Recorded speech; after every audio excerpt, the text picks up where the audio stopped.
यह बात उस समय की है जब स्वामी करपात्री जी महाराज ऋषिकेश में रहते थे।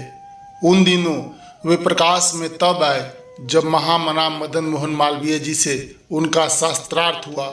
यद्यपि श्री मालवीय जी सनातन धर्मी नेता थे, परंतु समय और परिस्थितियों के अनुसार स्त्री और शूद्र को भी प्रणव की दीक्षा देने का समर्थन करते थे और इसे शास्त्र सम्मत भी बताते थे। उन्होंने इस विषय पर शास्त्रार्थ की भी घोषणा कर दी।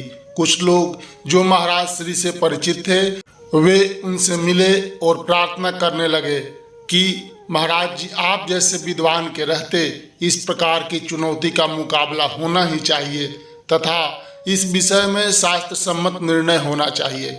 शास्त्र विपरीत कोई भी बात महाराज श्री को सहन नहीं थी। उस समय महाराज श्री ने कोई उत्तर नहीं दिया। शास्त्रार्थ के लिए एक विशिष्ट मंच का निर्माण किया गया था जहां माइक, लाउड स्पीकर आदि सब लगे थे।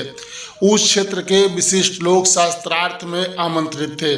श्री मालवीय जी अपनी बात के पक्ष में तर्क, युक्ति और शास्त्रीय प्रमाण अपने भाषण में मंच पर प्रस्तुत कर रहे थे।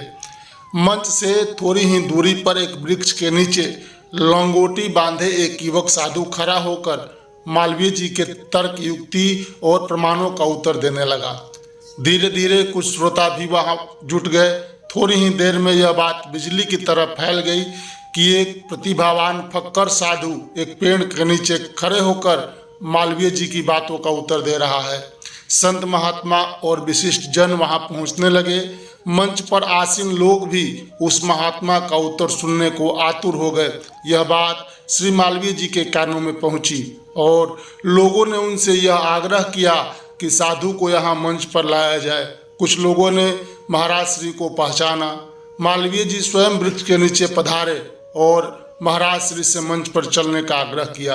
तत्काल महाराज श्री ने शास्त्रार्थ की चुनौती स्वीकार कर ली और मंच पर मालवीय जी से शास्त्रार्थ होना निश्चित हो गया।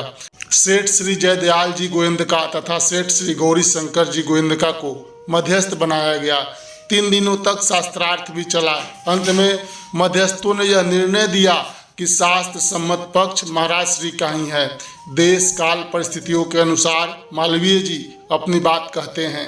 इसी समय सर्वप्रथम सर्वसाधारण को महाराज श्री का परिचय मिला और महाराज जनता जनार्दन के प्रकाश में आ गए।